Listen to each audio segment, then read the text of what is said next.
Canal 4 RD de esta Corporación Estatal de Radio Televisión Dominicana se complace al poder presentar en el día de hoy, en este panel dedicado a los psiquiatras RD, pero en esencia también a la psiquiatría como tal, y contar con la participación de 5 eminencias del ejercicio científico, profesional de esta especialidad de las ciencias médicas. Y con estos, pues, que procedo por razones que podrán quizás entenderse, a presentarlos de inmediato.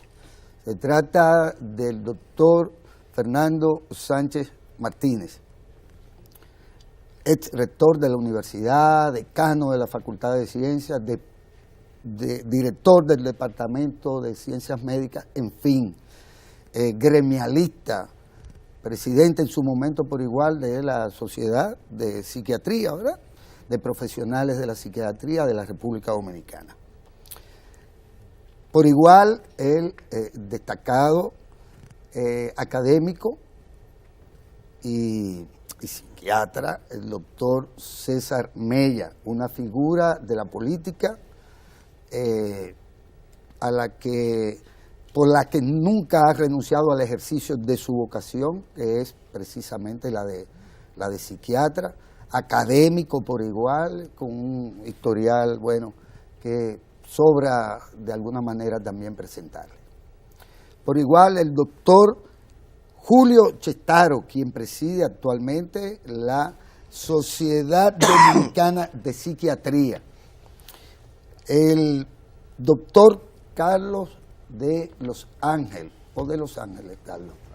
Te dije que podía cambiarte quizás algo de tu nombre. Se acepta. Se acepta. Sí. Bueno, igual, académico, profesional de la psiquiatría durante décadas y por igual un gremialista. Todos comparten esto también, y la condición de comunicadores. Y el doctor Ángel Almanzar, director del actual Centro de Rehabilitación, ¿verdad? Bueno, soy director del Departamento de Salud Mental del Ministerio. Del Ministerio de Salud Pública. Exactamente. Y bueno, nos ha contado en anteriores ocasiones sus experiencias con aquello de lo que fue el 28. Por lo tanto, a ellos hay que aprovecharlos en este panel que quiere hacer breve una historia que es bastante larga.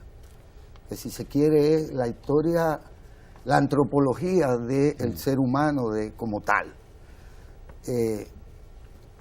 Desde que ha existido, pues suponemos que ha habido trastornos mentales.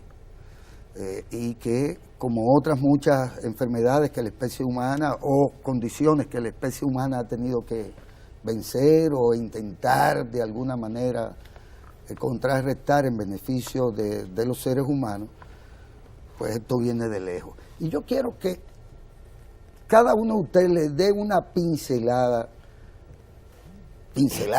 al tema de los atavismos del pasado, porque en el presente parecería que entonces aquellos atavismos se mantienen, creencias mágicos religiosas que también dicen, bueno, esto no lo curan los psiquiatras ni los médicos, sino que esto lo curan gente que da servicio para eso.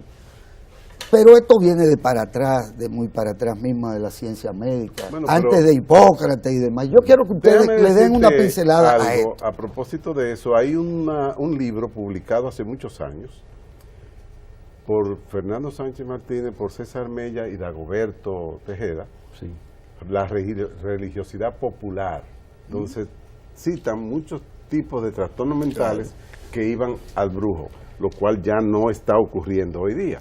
Y ellos te pueden dar una buena, claro, referencia de esos años 70, 80, por ahí, donde todavía no se había producido, aunque todavía queda lastre de esa época, hay creencias mágico-religiosas. Pero yo prefiero que vayamos a lo antropológico, sí, a la historicidad del tema, porque al final vamos a llegar hasta muy reciente, a la entidad que llamamos psiquiatría, supongo. Quizá, Guillermo, la aparición de cráneos trepanados en el Paleolítico hizo que el hombre buscara en el cerebro esos misterios sobre la locura. Ciertamente, a lo largo de toda la humanidad, el hombre ha temido, dentro de sus grandes temores, perder el juicio, perder la razón. De ahí que la historia de la humanidad está plagada de esa lucha entre el bien y el mal, el oscurantismo y la claridad, y como prácticas transculturales han tratado de explicar el fenómeno que yace en el cerebro. Fíjate que en el marco de la Revolución Francesa, Felipe Pinel le quitó los grilletes a los pacientes psiquiátricos y los liberó.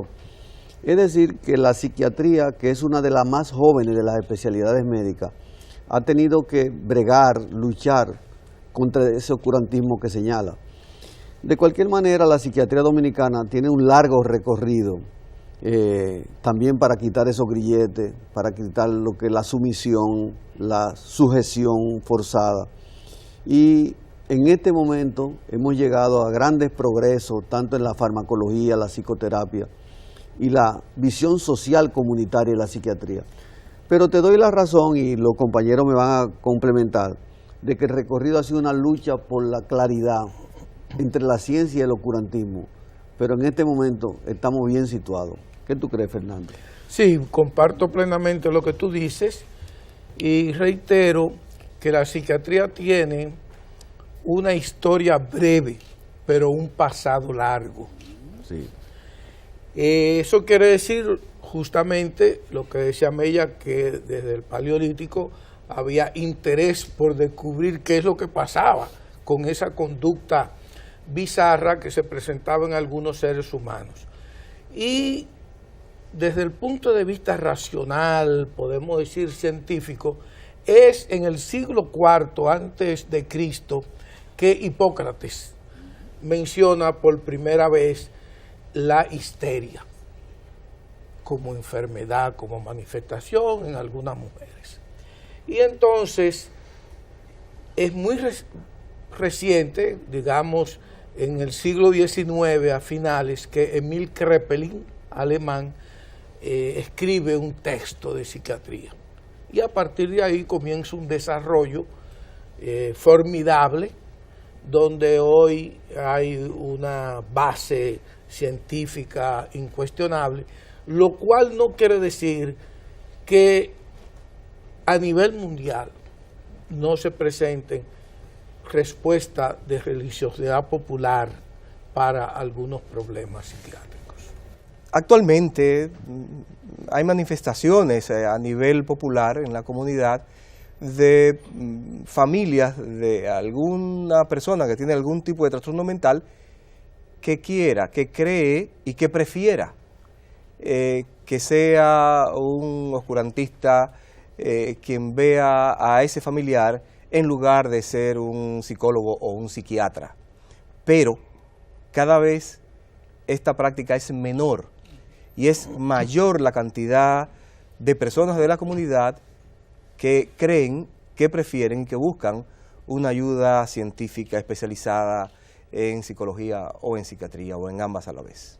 Realmente, por muchos años, la psiquiatría o las enfermedades de la mente fueron atribuidas a influencias demoníacas y no es hasta hace quizás unos 60 años donde comenzamos a comprender la raíz biológica de la mayoría de los trastornos mentales.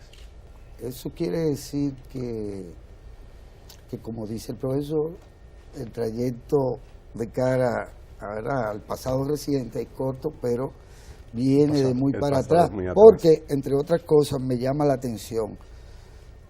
No sé cómo se trataba por allá atrás, ¿verdad? En el Paleolítico, esto, y quiénes lo trataban, y hasta con cuáles fines, pero desde las prácticas que llevan incluso a los llamados doctrinarios de la antipsiquiatría, le lleva a rechazar una serie de terapias o de modos de curación o de atención a los enfermos, ¿verdad?, psicóticos, por así decirlo. Pero cuando quemaban miles y miles y miles de brujas, ¿qué era lo que se les estaba atribuyendo propiamente? Y no era esa una forma de la sociedad y de quienes detentaban poder ver la conducta humana, la de las brujas, digamos, la Inquisición de Torquemada, por ejemplo, exactamente, por una concesión religiosa contraria a las mujeres que tenían cierto nerviosismo o histeria, la condenaban a la hoguera. Esa fue una época oscura de la psiquiatría. Entonces, como señalaba el doctor Sánchez, 472 años antes de nuestra era, Hipócrates pensó que la melancolía, la tristeza, lo que hoy llamamos depresión, era la predominancia de la bilis negra en el cerebro. Y entonces, fíjate que el hombre ha venido buscando entre la opresión y la libertad una forma equilibrada de estar en el mundo. Eso dio lugar también a un precepto existencialista que decía, bueno, ellos no son locos, esa es una forma de estar en el mundo que hay que respetar, porque si habla disparate, ese es su lenguaje. Si se evacua en la calle, esa es su libertad. Entonces se llegó a otro extremo, que era la negación de la ciencia psiquiátrica. No sé, Carlos, ¿qué tú opinas de esa parte ahí? Sí, bueno, comienza con los escritos y obras de Thomas Szasz. Empieza a negar la existencia de la enfermedad mental, y Szasz era un psiquiatra que tenía mucha influencia en el mundo de la psiquiatría. Pero, evidentemente, la enfermedad mental es tosuda, y por más que uno trate de negarla, ella se te presenta y te da la cara, y tú tienes que decir, bueno, ese trastorno de esta conducta humana es patológica, es de origen patológico. Sí, pero otro Valladar fue la inclusión de la Iglesia Católica durante muchos años con la noción de pecado en la conducta humana. Spranger and Kramer escribieron un libro que se llamó Maleus Maleficarum, que era un tratado de cómo sacar los malos espíritus en los orates, en los pacientes afectados. Y entonces ya, filosófica e ideológicamente, la psiquiatría ha tenido ese Valladar. Excúsame, Carlos, que te interrumpí. Sí, claro que en el transcurso del tiempo se ha ido haciendo cada vez más laico el exorcismo. Bueno, realmente en el caso del exorcismo, y es raro que un psiquiatra diga eso, raro, pero yo tengo publicado un libro que se llama Ciencia, Razón y Fe, sobre la nueva física y el nuevo pensamiento. Y obviamente que ahí yo planteo que la ciencia y la religión no son opuestas, sino que son complementarias. Dos formas de ver el mundo que no se contradicen, sino que se complementan la una a la otra. Y si admito que hay existencia de milagros, comprobado incluso con exámenes de tipo médico, tengo que admitir... ¿Te refieres a las excepciones? ¿Perdón?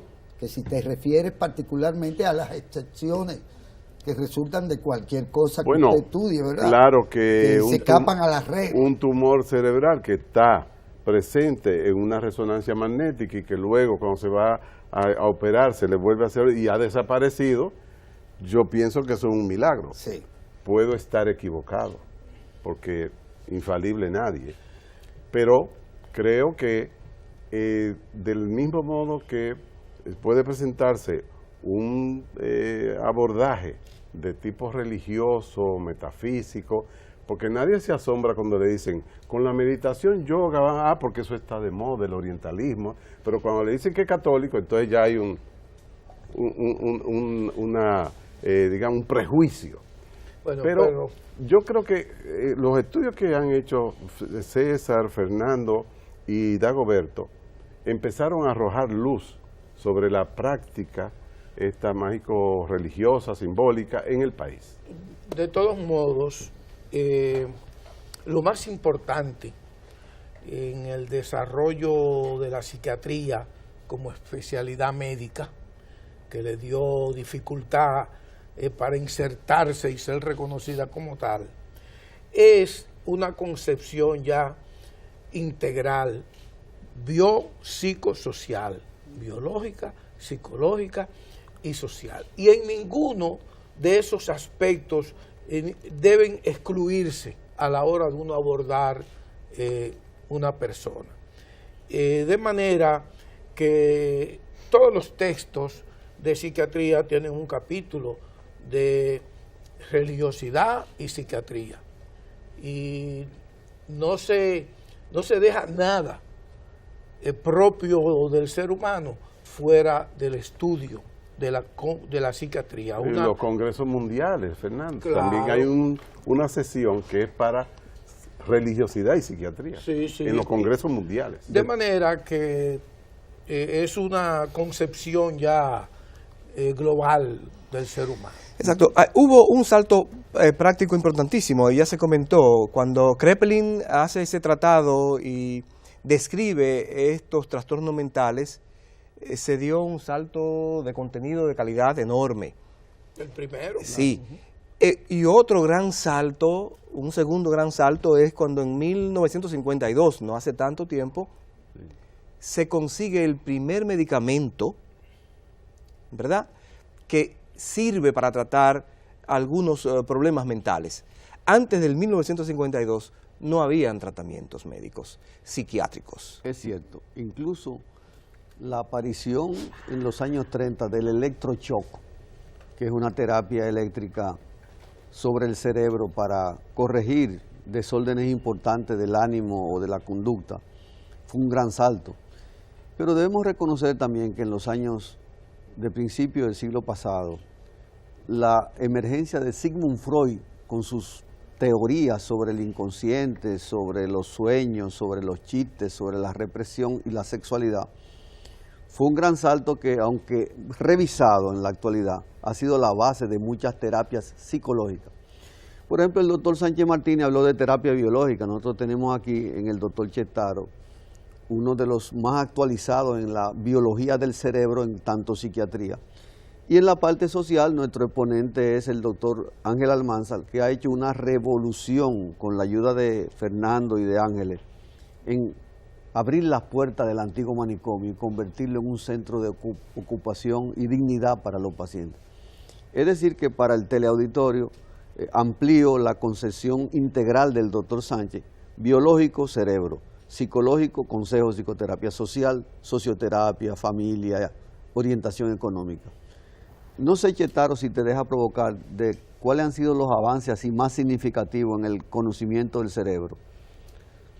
Yo creo que muchas de las cosas, por ejemplo, que cuando yo estaba en la universidad, a mí me enseñaron que las neuronas no se reponían, que no teníamos esa neuroplasticidad. Entonces, tan pronto comenzamos a comprender de que tenemos neuronas que son reemplazables, ya eso cambia totalmente la expectativa para muchos de los trastornos que manejamos. Inclusive hasta los enfoques de los tratamientos, porque a veces medicamos a un paciente para una condición, el paciente mejora y recupera, pero a veces debemos continuar el tratamiento como un factor neuroprotector. Yo digo que muchas veces tenemos que psicoeducar a nuestros pacientes, porque el paciente tan pronto se siente bien ya no le ve interés en tomar los medicamentos. Pero no es lo mismo una persona llegar ya a la tercera edad teniendo 7, 10 episodios depresivos que teniendo la mitad de esa cantidad. Por ejemplo, hoy sabemos que la depresión es una enfermedad que produce neurodeterioro, y mientras más tiempo pasa el cerebro bajo el impacto de la depresión, más daño está sufriendo el cerebro. Pero un daño que, como ya las neuronas se pueden recuperar, sabemos que no es un daño ya totalmente permanente. Fíjate, Guillermo, hasta hace poco, muy poco, el kilómetro 28 era un signo de encierro, de manicomio, de cárcel. Pero las nuevas autoridades, con la ministra de Salud pasada, doña Tati Guzmán, que no tan malo como el de Nigua, ¿verdad?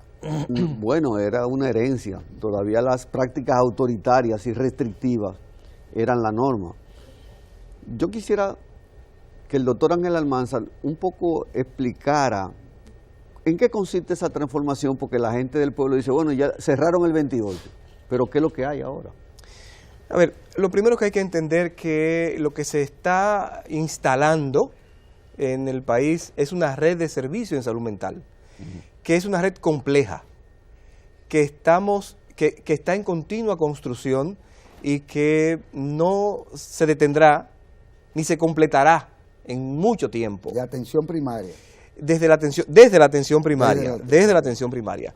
Vamos a empezar por esto que es tan significativo como que el manicomio, el asilo de salud mental finiquitó, se cerró, se transformó, dando pie a un espacio mucho más democrático, mucho más humano, de un respeto a la dignidad de la persona, que se intentan hacer ejercicios y esfuerzos por transformar esa vida que está ahí para que pueda participar en la sociedad como un ente productivo, ¿verdad?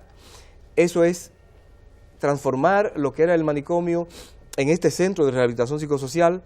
Es un hito histórico en este país y que no muchos países de América Latina han conseguido. Mantenerlo, robustecerlo como lo estamos haciendo, también es una gran tarea. Luego se sigue completando con ampliar cobertura de servicio para las personas que están demandando atención para crisis de salud mental. Y para ello hemos ido continuamente aumentando la cantidad de plazas de ocupación, de habitaciones, de camas en hospitales preseleccionados.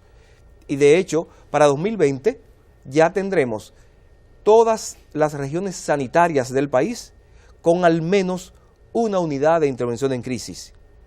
Por en donde, en la actualidad, en el Gran Santo Domingo, ya tenemos 7 unidades de intervención en crisis y seguimos aumentando. Y hasta llegar al primer nivel de atención, a atención primaria, en donde se están capacitando a los médicos, a las enfermeras, a los promotores de salud, para que sean los reservorios, sean los que reciban a aquellas personas que, aún saliendo de una crisis, de una unidad de intervención en crisis, o que de una alta del Centro de Rehabilitación Psicosocial, lo que antes era el 28, puedan ser recibidos en la comunidad con unos niveles de atención clínico, con visión en salud mental comunitaria, que le impida volver de nuevo a tener otra crisis o a perder los medicamentos o a perder la cita especializada. Y con otros aditamentos en esa red de la que estamos hablando, como son los centros de rehabilitación psicosocial ambulatorios, en donde ya hay uno funcionando rehecho en Salcedo, otro que está funcionando nuevo en San Juan de la Maguana, uno que está listo a ser inaugurado con ayuda del despacho de la primera dama en la Nueva Barquita, y estamos transformando el hospital de día que teníamos en el Moscoso Puello. Estos nuevos aditamentos tienen que ir creciendo, a la vez que estamos estructurando todos los servicios de salud mental con los psiquiatras y los psicólogos que antes estaban atomizados, estaban desperdigados, y donde no habían políticas públicas de salud mental centralizadas, que a la vez democratizaran la atención desde una visión de salud pública. Yo quiero que me permitan hacer una brevísima pausa y ya, bueno, pues continuamos tratando esto que ellos han expuesto ahora, que se me fueron hacia el futuro, pero por eso me encanta el cine, porque el tiempo uno lo puede manejar, ¿verdad? Y cosas por el estilo. Seguimos en compañía en este panel dedicado a la psiquiatría y en particular a los psiquiatras dominicanos, con estas 5 eminencias de esta profesión, de su ejercicio, no solo profesional, sino académico, que nos honran con estarnos obsequiando con su participación en este panel. Se trata de Fernando Sánchez Martínez, el doctor Fernando Sánchez Martínez, el doctor César Mella, el doctor Ángel Almanzar, el doctor Julio Sectaro y el doctor Carlos de Los Ángeles. De Los Ángeles. De Los Ángeles, ¿verdad? Miren, ustedes adelantaron el rollo, pero yo quiero retrotraerlos un poco. creo que data un tanto de finales del siglo XIX, la llegada al país de profesionales de la medicina que de alguna manera pues también ejercían la medicina en lo que tiene que ver con los trastornos o con la conducta humana, los problemas conductuales. Y es importante que el país y el pueblo dominicano aprenda y sepa que aquí hay dominicanos dedicados con extraordinaria vocación y brillantez en el pasado y en el presente, que han hecho importantes contribuciones también en el campo de la investigación de esta especialidad de la medicina, que es ciertamente relativamente joven. Yo quiero que ustedes me den su propia visión cada uno sobre este tramo que podemos decir que son los primigenios, los fundadores de algún modo de la psiquiatría en la República Dominicana. La psiquiatría dominicana hay que referirla necesariamente al padre Villini, que ni era médico ni era mucho menos psiquiatra. Pero él, un hombre de una vocación de servicio, tanto en la medicina general como en los enfermos de lepra, en los enfermos mentales. Él solicitó al presidente de la República de ese entonces, Monseñor Meriño, que le facilitara parte de lo que eran las ruinas de San Francisco y ahí llevar los pacientes con enfermedades mentales, y quienes los atendían no eran psiquiatras porque no había psiquiatras en el país. Lo atendían, por ejemplo, el doctor Pedro Delgado y otros médicos. Los primeros psiquiatras que ejercen en la República Dominicana son españoles y son el resultado de los exiliados de la guerra civil que se dispersan por el mundo y en América Latina llegan de manera preferencial a República Dominicana, México y muchos otros países.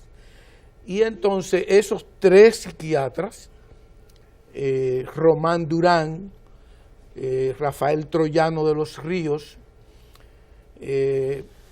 principalmente, ejercieron en el país, ejercieron en el hospital militar, tuvieron en la clínica privada, pero tuvieron que salir porque ellos eran progresistas.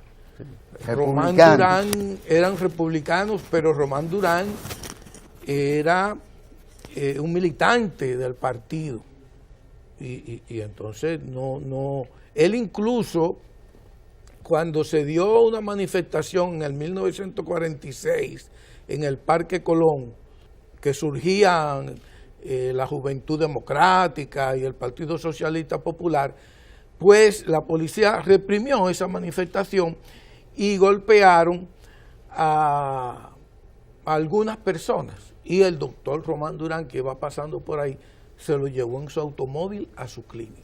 Le dieron 24 horas para que saliera inmediatamente, pero dejaron la huella y la marca de la psiquiatría en la República Dominicana, y de ahí algunos jóvenes se interesaron en la psiquiatría. Los primeros estudiaron generalmente en España. Emilio Guillén, Antonio Saglul, Juan Rita Encarnación y algunos otros. ¿Cuál es el caso de Rafael Díaz Niese? Ese es un caso muy interesante. Rafael Díaz Niese es el primer dominicano que se gradúa de psiquiatra en Viena con Sigmund Freud. Un hombre vigilantísimo, políglota y además con un desarrollo artístico increíble. Cuando llega al país, no se dedica a la psiquiatría. Caramba. Y crea y funda la Dirección General de Bellas Artes. Él fue el primer director. Él también creó el Teatro Rodante, señores, en los años 40. O sea, en un camión con artistas y con cuadros para exponerlos en las provincias y dar charlas. Es algo increíble. O sea, que no fue el Pera. Rafael Díaz El que Niese, estudió en Montevideo. Rafael Díaz Niese, en sus andanzas por todo el país, en esta exposición rodante, llega un día a Loma de Cabrera, de donde es Fernandito, Villalón, y le pareció algo tremendo, bellísimo, ese atardecer en la loma. Y ahí quedó. Y dejó por escrito a su familia que cuando muriera fuera enterrado en Loma de Cabrera. Y ahí está. Y si nuestro presidente de la Sociedad de Psiquiatría nos invita a un grupo, debemos ir y hacer un homenaje al doctor Díaz Niese. Recupera el doctor Morillo, Fernando, que estudió en Montevideo. Desde luego, hay que recuperar al doctor Morillo porque fue posiblemente de todos el primero. Ellos siempre se vivían matando, sí. Pero ¿de quién fue el primero? Pero parece que fue Morillo, que fue embajador dominicano en Uruguay y que luego cuando regresó fue director del hospital psiquiátrico, después que Zaglul salió, que fue el primero, el psiquiátrico en relación al 28. Ahora, la figura emblemática del punto de vista que popularizó la psiquiatría a través de su libro de 1500 locos es el profesor Antonio Zaglul. Indudablemente el profesor Guillén introdujo la psiquiatría en la seguridad social, fundó el servicio de psiquiatría en el Hospital Salvador Begotier. Pero a partir de ahí comienzan a llegar una pléyade de psiquiatras que se formaron en España, José Ángel Sabiñón, Fernando Sánchez Martínez. Algunos venían también de Chile, como el doctor Taveras Lucas. Así es. El doctor Héctor Pereira Ariza, de gran fama como político y como psiquiatra. ¿Cuáles son los demás, Fernando? Hay que hablar del doctor Gómez Estrella en Santiago y el Cibao y lo que ha significado estando activo todavía. Sí, y en La Vega. Sí, en el Cibao realmente Gallardo, ¿no? El primero que llegó fue el doctor Lupercio Duluc. Después llegó el doctor Gómez Estrella casi junto ahí, con el doctor Ramón Elías Sánchez, que llegó a La Vega. Creo que un tiempo después del doctor Sánchez llegó Porfirio Gallardo. Exacto. A La Vega. Y no se debe dejar de mencionar a San Francisco de Macorís. Se trasladó, que se murió, colega alto, moreno, fuerte. Sí, es cierto que fue el primero que llegó a San Francisco de Macorís. Pero no hay que olvidar la representación femenina. Fior Solís, que ha sido presidente de la Asociación Psiquiátrica de América Latina, el presidente de la Sociedad de Psiquiatría 2 veces. Posiblemente el psiquiatra, la psiquiatra dominicana más conocida y reconocida. Internacionalmente. Hay dos casos. Pero hay una intelectual, luchadora, antitrujillista, feminista, con una cultura amplísima que no se ha valorado, que fue Grey Pascu Guzmán. Yo quiero, Carlos, interrumpirte para que no se me vaya la idea. Hay dos íconos de los medios de comunicación, radio y televisión, que son Báez Acosta, por un lado, y Máximo Vera Goico. Esa gente hay que tenerlo en su pabellón. Porque tienen su tarja. Es un precursor de la psicofarmacoterapia autóctona, hay que reconocerlo. Y Máximo popularizó la psiquiatría a través de la radio y la televisión. El psiquiatra en su hogar. ¿Cómo no? Por televisión también. Pero óyeme, los paleteros, con su radito de pila, los colmados, todos, era un solo programa que se oía. El psiquiatra en su hogar y todo el mundo conocía a Maximito Vera Goico. Durante varios años pero eso no es casual. El premio de mayor audiencia. Sí, pero además de eso, Máximo Vera Goico es el primero que dirige la producción agrícola en el Hospital Psiquiátrico Padre Villín, manejada por los propios enfermos. pero además es el primer psiquiatra que llegó con entrenamiento en electroencefalografía. Y lo primero que hizo en el país fue hacer electroencefalografía. Esto me da la oportunidad un poco de avanzar en la historia, porque estamos todavía en la época de Trujillo, ¿verdad? Aunque muchos de esos psiquiatras pues marcarían hasta la década del 70 quizás tanto la enseñanza como el ejercicio clínico. Pero también estaríamos hablando, bueno, caída la dictadura, en términos también psicosociales, está sucediendo algo, se está desmoronando un régimen de 30 años y la gente anda celebrando la libertad sin saber ni siquiera lo que es un poco la libertad. Y lo hace colectivamente, sin que necesariamente existieran vínculos o lazos que no se pudieran romper porque eran, ¿verdad?, muy fuertes. Pero además estamos hablando también de la entrada de la neurociencia en el pensamiento, en la medicina, como un avance que por demás tendría, supongo, bastante peso en el desarrollo y la evolución de la ciencia que ustedes pues han ejercido. Sí, yo hablé hace un rato, yo dije 2 de esos 3 hitos históricos en la psiquiatría.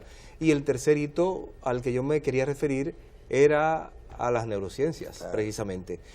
Uno, el cuerpo teórico de contenidos que lo empieza a aportar de manera contundente Kraepelin, luego Freud, y vinieron otros muchos, ¿verdad? El segundo momento, el gran momento, fue el de la psicofarmacología, cuando se inicia con la clorpromacina, que no fue realmente ni siquiera un medicamento que se patentizó para uso psiquiátrico, sino que se fabrica para otra patología no psiquiátrica y se descubre que tiene unas bondades que todavía hoy se utiliza, desde 1952 para acá. Ese fue un gran hito, porque eso posibilitó que vinieran otros medicamentos y que todavía hoy se siguen, una de las de lo que más produce dinero a las grandes multinacionales, a las grandes compañías, son los medicamentos psicofarmacológicos.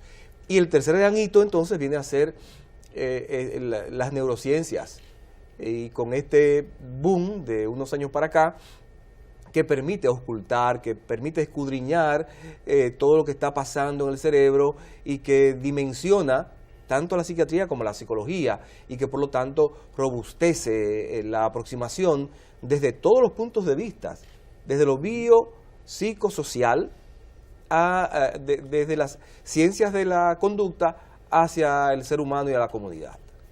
Pero, indudablemente, esos años duros, 61, 63, 65, no significaron un gran avance para la psiquiatría, pero sí para el sindicalismo médico, con la asociación médica a la cabeza, que juega un papel estelar. Y de esa asociación médica, que Fernando ha presidido, nació en 1968, amparado por la neurociencia, una sociedad que se llama Sociedad de Neurología, Neurocirugía y Psiquiatría. Lo que quiere darle contenido a tu impronta, que ha sido muy inteligente, de decir, bueno, ¿y las neurociencias cuándo llegaron? Porque hasta ese año 68 disponíamos de muy pocos medicamentos, de muy pocos lugares donde internar, y todavía la figura egregia en términos de la manicomización de la asistencia, de reducir al que estaba fuera de orden, era el manicomio. Todavía no había nacido ni siquiera la residencia, o sea, la formación de psiquiatras nacionales. ¿Algo que agregar? Bueno, no, hay un detalle que tampoco podemos obviar. Ya dije el de las mujeres psiquiatras, pero también hubo una introducción en los servicios médicos militares de psiquiatras importantes en la historia de la psiquiatría dominicana. Pero ¿de cuándo datan, por ejemplo, las investigaciones de médicos nuestros, de psiquiatras ya nuestros, que irrumpen en ese mundo de la investigación? Porque vinieron los españoles, bueno, y bien, como vinieron otros en otras áreas, pero hay una camada, digamos, de profesionales de la medicina especializados en psiquiatría que ya en la década del 60 están haciendo investigación y están haciendo aportes al desarrollo. Pero la según investigación ha sido vi en pobre. su propio texto. Sí. Hablando de investigación, son más bien en el área psicosocial De la Sociocultural. y sociocultural. Dunker, Mella, de Los Ángeles, un servidor y otros colegas han hecho importantes aportes. Moreno Ceballos, Sobre todo, ¿verdad? Ceballos, Muy buena la compañero de muchos que no puede dejar de mencionarse cuando se habla de nuestra psiquiatría.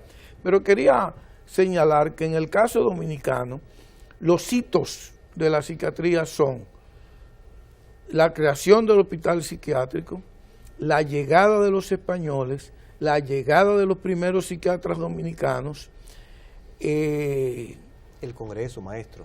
el primer Congreso Dominicano de Psiquiatría, 1968, pero también hay que mencionar que siendo un psiquiatra, secretario de Estado de Salud, Héctor Pereira Ariza, nombra psiquiatras en los hospitales generales. Hasta ese entonces era en hospitales militares y en el manicomio y en el Gautier. Pero en salud pública, el secretario Pereira Ariza, psiquiatra, nombra psiquiatra en los hospitales. Correcto. Eso fue muy importante. Y luego, siendo Héctor Pereira Ariza ministro y secretario de Salud, se crea la primera residencia de psiquiatría. Eso es un hito tremendo. Cuando hablamos cuánto eran los psiquiatras, que el presidente de nuestra sociedad mencionó un número así de 260, que es por donde andamos, la inmensa mayoría son formados aquí por nosotros. Y eso es también un aspecto de gran interés. Claro. Sí, un dato que yo no recuerdo el año, pero también por primera vez en la UAS, en la Facultad de Medicina, el profesor Antonio Zaglul imparte la materia de psiquiatría. Sí, fue en 1937 con lo que se llamó la reforma curricular. Sustituyendo a Guillén. No. Quien era el doctor Vaquero. Antes de Vaquero. No, perdón. Que no era sí, tiene psiquiatra. razón. Que no era psiquiatra. Fabio Amota. Oye, Mota. las descripciones de los grandes cuadros nosológicos de Fabio Mota, mi mamá fue alumna de él en psiquiatría, posiblemente superan la que hoy muchos pudiéramos hacer describiendo un cuadro nosológico psiquiátrico, porque sin ser psiquiatra lo describía, óyeme, de una manera muy gráfica. Exquisita. Fabio Mota. Y además impulsó a muchos jóvenes a interesarse por la psiquiatría sin él ser psiquiatra. Él no era psiquiatra, pero era un intelectual brillantísimo. Sólido. Y entonces, Fabio Mota. Sus clases consistían en exponer sobre el psicoanálisis.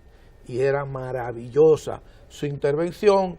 De ahí Zaglul, Juan Rit y otros alumnos se inclinaron a estudiar psiquiatría. De manera que es muy importante lo que tú señalas.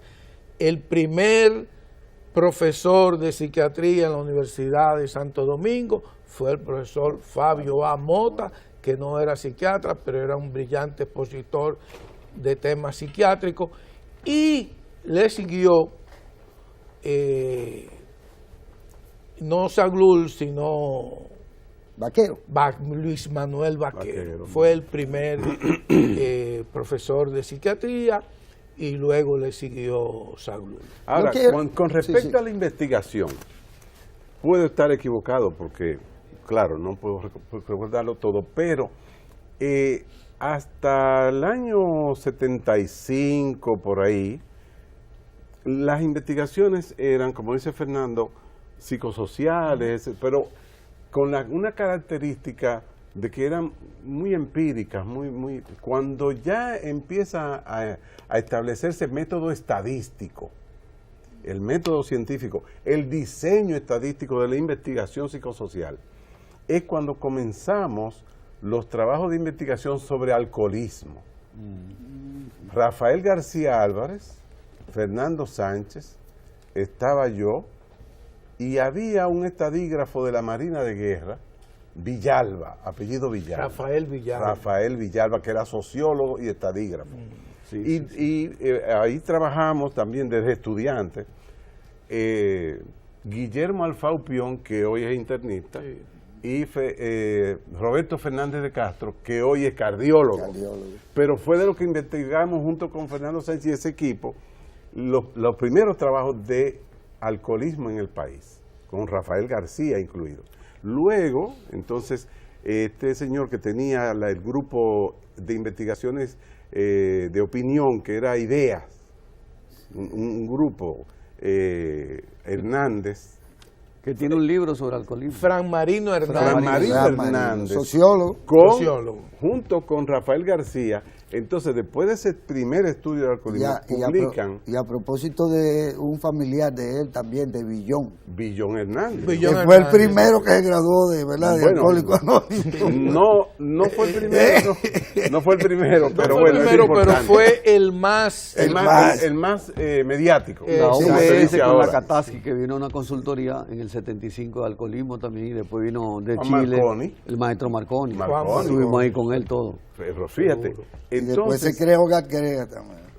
Ya mucho después, porque el primer grupo de tratamiento de autoayuda fue Alcohólicos Anónimos, que ese es hicimos en el año 73 la 11ª Convención de Centroamérica, México y el Caribe, aquí en el país, donde está el Ministerio de Cultura ahora. Y ahí presentamos nuestro trabajo el alcoholismo en Santo Domingo. Mucho reconocimiento. Que en general eran adiciones, ¿verdad? ¿Perdón? Alcaí nació también. Ahí nació a modo de que el pueblo dominicano pueda también conocerles a ustedes en particular y el rezago o no que podía haberse presentado en términos de corrientes terapéuticas conductuales. Por aquí ha pasado todo. Sí, Guillermo, todo ha pasado por aquí. Yo lo sé, pero yo quiero, por ejemplo, preguntarle a todos ustedes. ¿Cuál no pasó por aquí? Por aquí no pasó la antipsiquiatría, señor. No pasó la antipsiquiatría. No hubo movimiento antipsiquiátrico en la República Dominicana. No lo hubo. Un pensamiento positivista. Ahora, yo quiero, entre todo eso, hacerle preguntas concretas. Ustedes, como profesionales, en su práctica privada o en el sector público, ustedes tuvieron que practicar lobotomías. ¿O aprendieron el procedimiento? No, la hacen los neurocirujanos. La hacían los neurocirujanos. Pero ninguno de los que estamos aquí indicó una. Ninguno. No. ¿Ustedes no usaron trementina? Sí. Usaron trementina. Nosotros no la usamos. Los jóvenes no. No la usamos. Oye bien. La heredamos. La heredaron. Cuando yo llego al país, 1972, se practicaba, porque era una práctica consuetudinaria, la trementina unilateral o las mellizas, una en cada mano. Quedan dos. Entonces, yo llego con todas estas ideas nuevas y le digo a la directora que yo me opongo a que se siga haciendo eso o voy para el listín diario. Y se armó un lío, un reperpero, pero a partir de ahí cesó eso. Lo de la trementina. Sí, pero los choques eléctricos, ¿quién era que los aplicaba? Pero es bueno que todos nosotros. Todos ustedes. Y lo aplicamos. No, aplican todavía. Es bueno que se explique al teleauditorio. Y lo aplicamos. Sí. No, espera. Sí se aplica. Es un método terapéutico noble. Noble. No causa efectos secundarios. Se puede utilizar inclusive en mujeres embarazadas sin afectar el feto. El choque eléctrico. Claro, porque de todos los tratamientos que hay actualmente, el más noble es el electroshock. Y estamos hablando también de pacientes de alguna manera con patologías crónicas, ¿verdad? No. O a cualquiera le da. No. Tiene sus indicaciones. Hay un protocolo. Son indicaciones específicas. Hay un protocolo que dice dónde se usa y dónde no se usa. Cuando la gente escuchó trementina, hay que decirle que la inyección en el músculo de esa sustancia provoca un acceso y el acceso provoca fiebre y la fiebre mejora, además de la fijación en el dolor, los cuadros de agitación. Se llamó piretoterapia durante la historia de la psiquiatría biológica. Pero eso ya está desterrado. Eso no. Pero el electrochoc sí sigue ¿Y el siendo... cloro? No, pero No, cloro. ¿No usaban cloro? No. Cloro. No, Aquí se usaba también. Quizás está hablando del hidrato de cloral. Hidrato de cloral. de cloral. Un jarabe rosado que había. Exactamente. No, Sí. no, hace años que no se usa. Pero con el tema de la terapia electroconvulsiva, uno a veces se hace la pregunta, ¿cómo algo tan noble y tan efectivo? Porque realmente la eficacia de la terapia electroconvulsiva es probablemente el tratamiento, vamos a suponer en caso de depresión, Sí, señor. más efectivo de todos. De todos. Entonces la pregunta es, ¿por qué tiene una imagen tan negativa? La leyenda negra que Bueno, en primer lugar, El su cine. nombre. No, y el cine. No, si te dicen de que electrochoque, Sí, hermano, sí, mira, no, eso pero- da miedo. No, y que en un principio era muy primitivo también. Pero ya no. Ya en no. un Ya se principio. hace bajo una inducción anestésica.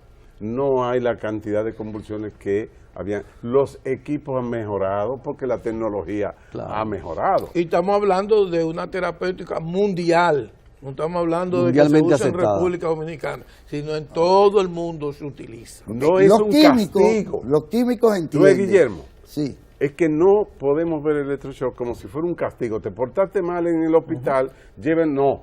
No, Tiene porque, una indicación. porque no era a clínica. la silla eléctrica que te llevaban No, para pues, torturarte, es que no supongo, tiene que ver ¿verdad? nada con la silla eléctrica. Tú ves, Exactamente. Es el ¿verdad? punto. Es distinto. Sí. Ahora, ya la gente ha tomado tanta conciencia del beneficio del electroshock que en todas las unidades de intervención en crisis en el país, todos los días se dan electroshock y están autorizados por el propio paciente o por el familiar en un documento que se llama consentimiento informado. En esas unidades de intervención en crisis solo está el paciente acompañado de un familiar de 7 a 10 días y para su casa. Para su casa. Ya la cronificación que producía el antiguo hospital psiquiátrico manicomial, esa cronificación no existe, porque aquello era violación de derechos humanos. Yo Era- tengo que, me han ordenado prácticamente que hagamos, ¿verdad? Una resumen. pequeña pausa Ah. para ir luego a otro bloque. Y quizás entonces introducir en esta historicidad, a partir de la década del 60, la impronta de la farmacopea y de las drogas psicotrópicas, ¿verdad? Al servicio de la psiquiatría. Hemos podido ver desde cuándo procede todo esto, de los tiempos de los hacedores de lluvia, de los brujos y curanderos, hasta la psiquiatría moderna como tal, que bueno, ya se reconoce como una ciencia propiamente aparte, de alguna manera, del ejercicio de la medicina no especializada en psiquiatría. Pero lo importante es que nosotros podamos aprovechar la oportunidad que tenemos con ellos de ver cómo cuáles son, si se quiere, a partir de la década del 60 para la sociedad dominicana, el impacto que tienen drogas importantes que se estaban desarrollando al servicio de la psicodelia, al servicio de las enfermedades o de las ansiedades o los trastornos mentales, como se quiera, e incluso como un fenómeno que todavía incide mucho en la conducta humana. Gente que no puede vivir sin tomar alprazolam, o gente que no puede vivir sin diazepam, o gente que no puede vivir con cualquiera otra de las tantas, porque además ha habido una importante evolución de la farmacopea, de la botánica, si se quiere, al servicio de una ciencia como la de ustedes. ¿Cómo marca eso el ejercicio de ustedes, que son una generación formada en medio de ese salto, si se quiere? El doctor Almanza le explicó que el año 1952 había sido un gran salto con la clorpromazina. Pero en los años 60 entran los tranquilizantes menores, el más famoso es el Valium o diazepam, que provocó el suicidio de Marilyn Monroe. A partir de ahí se comienzan a desarrollar grandes grupos de fármacos, los antidepresivos, los antipsicóticos, que son ya para pacientes mayores, agitados, que escuchan voces, los eutimizantes, o sea, medicinas que normalizan el ánimo, y medicinas que detienen el impulso un poco, como la carbamazepina.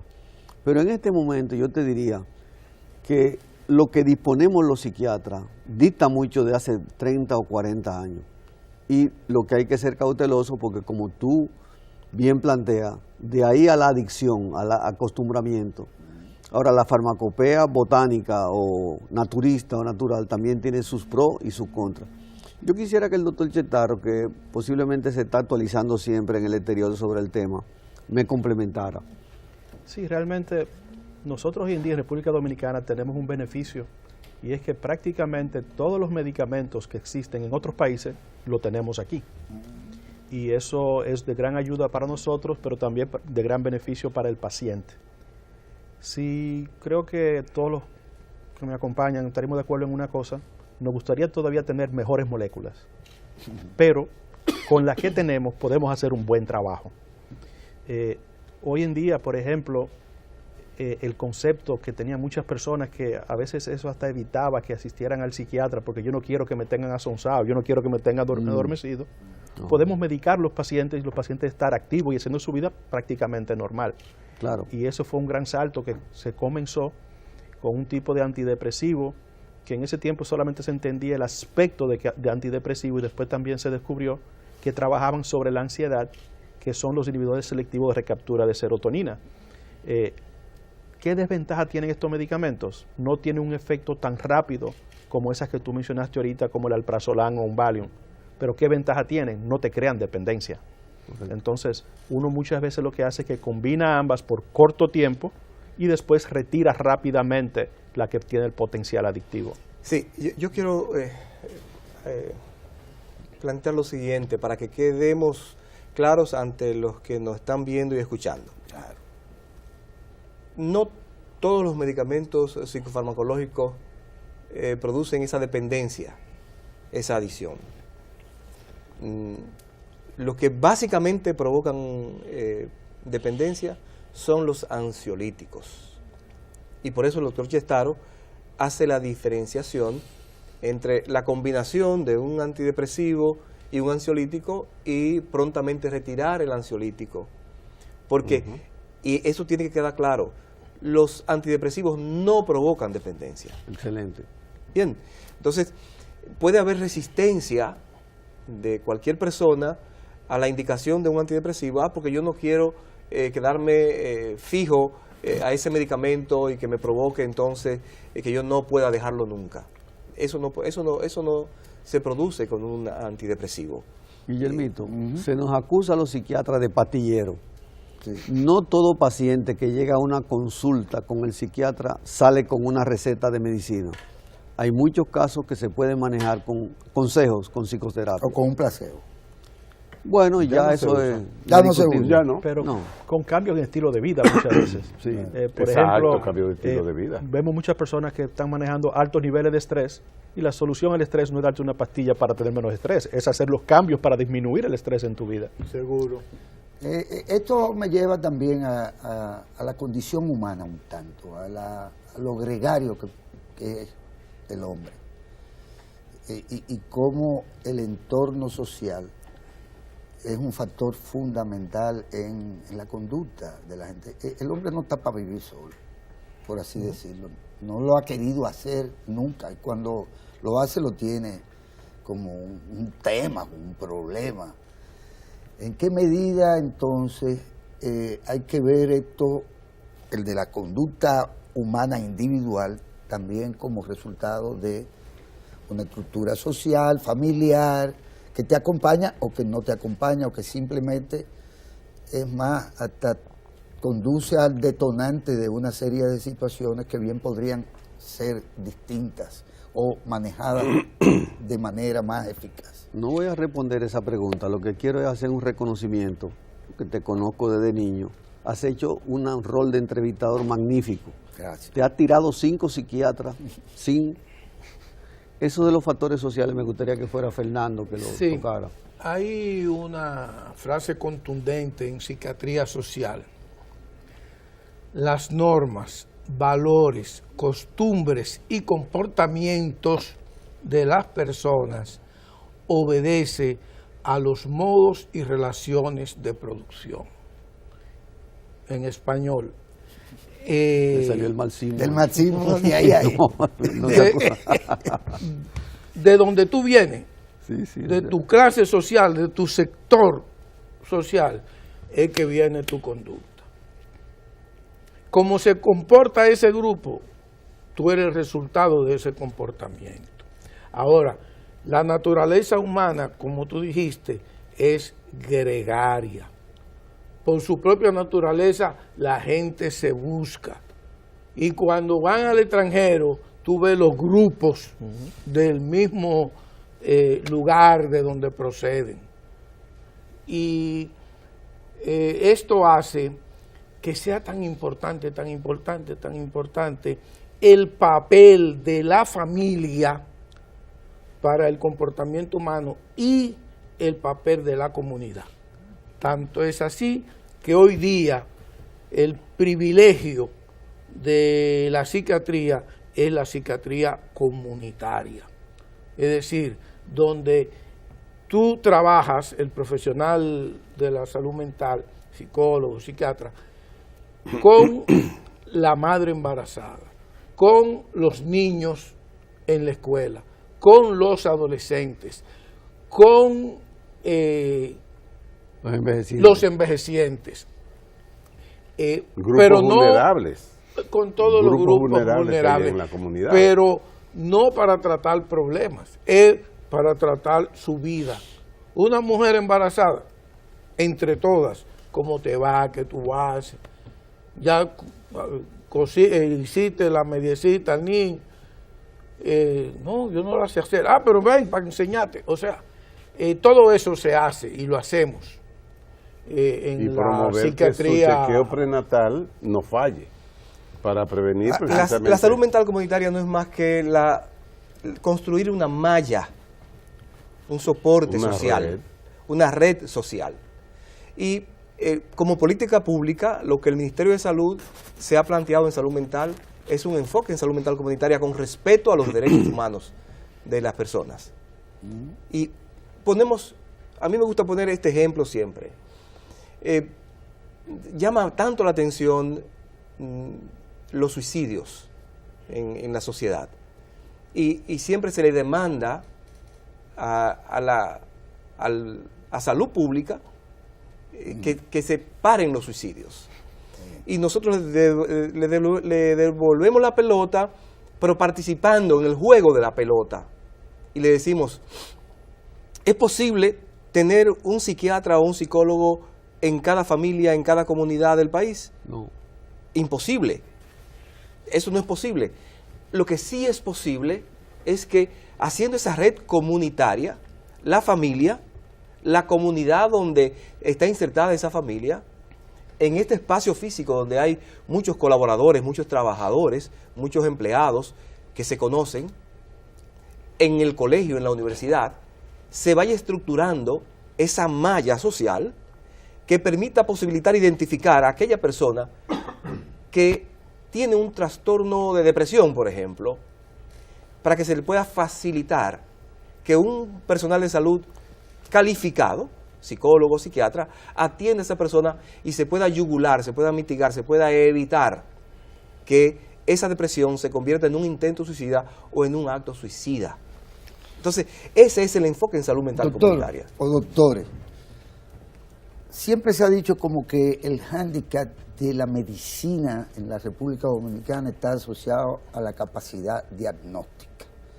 ¿Cuál es la dificultad hoy que pueden tener los psiquiatras para diagnosticar y por lo tanto también plantear una terapia en función de esta? Porque sé, y ustedes más que nadie, que eso depende también del manual que usted escoja, que si escoge un manual de catalogación norteamericano, eso es una escuela o una corriente de alguna manera terapéutica. En este caso no. No es posible. Hay consenso. ¿Hay consenso? Sí. Si hay una especialidad donde no hay que salir del país a buscar nada, es en psiquiatría. No. Mira, lo primero es que ya hay protocolos de atención. Sí. Y el protocolo de atención te dice lo que tú tienes que hacer en el accionar para mitigar un problema de salud mental. Y lo segundo es que es prácticamente imposible que un psiquiatra dominicano no te pueda diagnosticar una depresión. Pero hay que señalar que antes de lo que existen los protocolos para cada enfermedad, existe una clasificación internacional de enfermedades mentales compartida por todos los psiquiatras del Sí, mundo. pero existían los manicomios y ya no. Exacto. Y eso hace apenas, ¿cuánto? 30 años, 40 años. Sí, Es así decir, mismo. Que parece que también es avanzando que vamos y dejando cosas atrás. Así mismo. Pero eso abre entonces también una brecha para muchas cosas. En doctor. psiquiatría es de las especialidades médicas que ha logrado mayores avances. Sí, señor. Sí. Y mucho consenso. Y mucho Y- consenso. Exacto. Y ya también la psiquiatría ha crecido a un punto tal donde ya no se trabaja en base, bueno, yo hago las cosas así y me salen bien, no. Ya es medicina basada en Claro, evidencia. Exactamente Eh, lo que decía. Pero yo he escuchado a gente, hasta por radio, y ustedes me excusan la referencia, diciendo, pero es que a usted no le pueden estar dando ese medicamento. Quien lo receta es un profesional de la psiquiatría o de la psicología. Pero otro cualquiera pues dice, no, pero que esto, y venga por aquí, o lo que sea, y te da la impresión de que hay un margen precisamente Sí, de... pero pasa una cosa. ¿Verdad? Por ejemplo, en Estados Unidos, las recetas de antidepresivos, un 70% no son psiquiatras que que la indican. No. Y aquí también vamos por esa línea. Hay muchos psicofármacos que no son indicados precisamente por psiquiatras, son indicados por el internista y por otras especialidades, El médico familiar. el médico familiar. Pero hay un detalle. El diagnóstico psiquiátrico sigue siendo eminentemente clínico. Es decir, las vivencias del paciente relatadas al psiquiatra y con el armamento de una formación fenomenológica que puede dilucidar un diagnóstico a través de esas declaraciones, sigue siendo, pero además hoy está auxiliado el psiquiatra por por las tecnociencias, como el tomógrafo, el sonógrafo, la resonancia magnética, los exámenes de dopaje que se pueden hacer en 5 minutos en orina con una cintica que te lee 7 u 8 drogas. Es decir, el avance ha sido tremendo. Ahora, en lo que no podemos estar de acuerdo, ni tampoco podemos solventar una situación, es que relatado un cuadro clínico brevemente y dicho un tratamiento que alguien en que lo vio personalmente se lo puso, yo a través de la radio criticar ese tratamiento porque yo no he visto el paciente. El que no ha visto el paciente no debe opinar de él, y mucho menos de su tratamiento. De manera que me llama la atención que el ejemplo que pones, pero además de eso hay otro detalle. todo, en lo que cabe en la palabra todo, porque la totalidad es inabarcable, ya lo sabemos, pero en toda condición que afecte la salud mental de un ser humano, está la complejidad de la existencia humana. Complejidad no como complicado, sino como entrelazamientos, redes de múltiples factores y multicausalidad de los fenómenos complejos que dan resultados diferentes a los componentes que le dieron origen y con características diferentes. Entonces, ¿qué ocurre? Que cuando tú vas a tratar un problema complejo desde la simplicidad o desde la linealidad causa-efecto, fracasas. ¿Qué te dice eso? Que la experiencia ha llevado a los psiquiatras dominicanos del año 68 hacia acá, cuando estábamos junto con los neurólogos y los neurocirujanos, porque los reglamentos de la asociación médica decían que para formar una sociedad especializada debía haber 30 miembros, no habían. psiquiatras, ni neurólogos, ni neurocirujanos suficientes. ¿Qué hicimos? Nos juntamos todos, hicimos una sociedad. Ya. Cuando éramos suficientes, cada uno de los neurocirujanos, neurólogos, hicimos la separación. Entonces, lo que Almanzar te está señalando de la red social para abordar un problema de salud mental comunitaria o medicina social, como plantea Fernando Sánchez, es precisamente para dar respuesta compleja a problemas complejos. Sí, entonces, resumiendo, para llegar a un diagnóstico de un trastorno mental, yo no creo que haya grandes dificultades entre los psiquiatras dominicanos. Puede haber cierta contradicción, si se quiere decir, cierta, relativa, es con relación al modo de tratarlo, al tratamiento. ¿Tú te fijas lo respetuoso que hemos sido con los psiquiatras? Pues la radio, la televisión no debe utilizarse para denostar a compañeros que en algún momento han hecho una receta en una situación concreta. Una de las cosas que tú has logrado en este programa es el respeto a la especialidad y una historia objetiva, reconociendo, no denostando a nuestros antecesores. Muchas gracias. Hay un punto también que va con eso de las recetas, y es que a veces, por ejemplo, uno tiene que tomar muchas cosas en cuenta y a la hora de nosotros prescribir, tenemos que también convertirnos en farmacoeconomistas. Sí, Porque vamos a poner un tratamiento que va a ser prolongado y que tiene que estar dentro de la capacidad de ese paciente. Entonces, muchas veces el medicamento que yo escojo quizás no es el de mi elección, es el que está al alcance del paciente. Si yo pudiera, le pusiera tal cosa, pero el paciente no lo puede costear. Exactamente, la medicina cuesta. Bueno. No hay duda. Pero hoy el tratamiento psiquiátrico está al alcance de todas las clases sociales dominicanas de manera pública, y cuando no tiene seguro se trata gratuitamente. Ya tengo que cerrar porque hemos agotado el espacio que nos han permitido para la grabación, pero quiero que alguno de ustedes me diga, los trastornos mentales son más potencialmente peligrosos en la adolescencia, primera juventud, en la adultez o en la tercera edad, vamos a llamarle de esta manera. ¿Y en qué medida, si pudiéramos identificar el mapa de mayor incidencia de problemas psicosociales, pero además de problemas conductuales, se distribuyen un poco en el territorio, territorialmente hablando, si se tiene ese dato, si alguno de ustedes lo tiene, lo pueden aportar? Responde el doctor Almanzar, porque es una pregunta bien operativa, completa, y él ¿verdad? tiene datos nacionales. Lo primero es que de cada 100 personas en este país, o en cualquier país del mundo, hasta el 25% puede estar padeciendo en este momento de algún tipo de trastorno mental. Ay, sí. Es lo primero.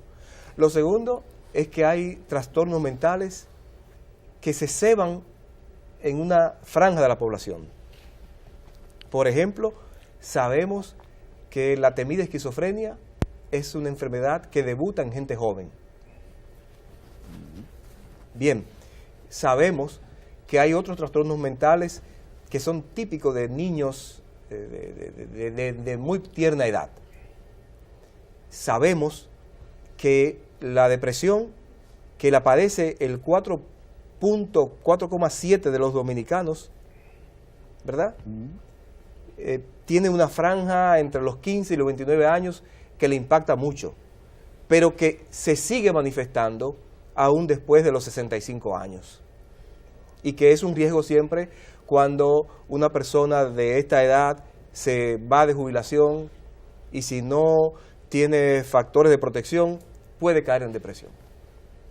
Sabemos que arañando el 2% de la población puede tener un trastorno bipolar, 1.7, Yuyo, si tú me corriges. Entonces, y ella se va distribuyendo en toda la población. Entonces, en sentido general, la salud mental hay que tomarla en consideración porque afecta una población extremadamente amplia de la población. Debo concluir agradeciéndoles de nuevo que nos hayan obsequiado este panel para nuestra audiencia, que es el pueblo dominicano, que con nosotros deberá concluir en que hacen falta muchos más psiquiatras. Yo creo que sí. Cierto ¿Verdad? es, cierto es. Pero No es porque tengamos tantos, ¿verdad? Pero porque son pocos. tenemos que repartirnos mejor. Hay que repartirse mejor. Para el interior. y- Para Sí, las porque parecería provincias del que son interior. muy pocos para la gran demanda Claro. que muy genera poco. esta sociedad, que además genera tantos factores para Sí. Yo y diría, tantas propensiones, ¿verdad? yo diría que casi el 70% están entre el Gran Santo Domingo y Santiago. En Santiago. Sí. Pero Sobre el no pasan 70%. ustedes por La Vega. No, en La Vega somos 6 o 7 ya. Ya son ¿Cómo? 6 o Porque él está ya en La Vega. Yo soy vegano. Ah. Es vegano. Ah, qué bueno. Y Ángel también es vegano. Sí, yo soy vegano. No, Sí, pero sí. él es vegano en ejercicio, Sí, en en ejercicio. La Vega. Sí, sí. Pero es que los veganos somos buenos todos. Todos. Así mismo. Igual que los ¿verdad? macorizanos. Igual que los macorizanos. Miren, que sea de gran utilidad esta interesante conversación sostenida con estas eminencias del ejercicio de la psiquiatría en la República Dominicana.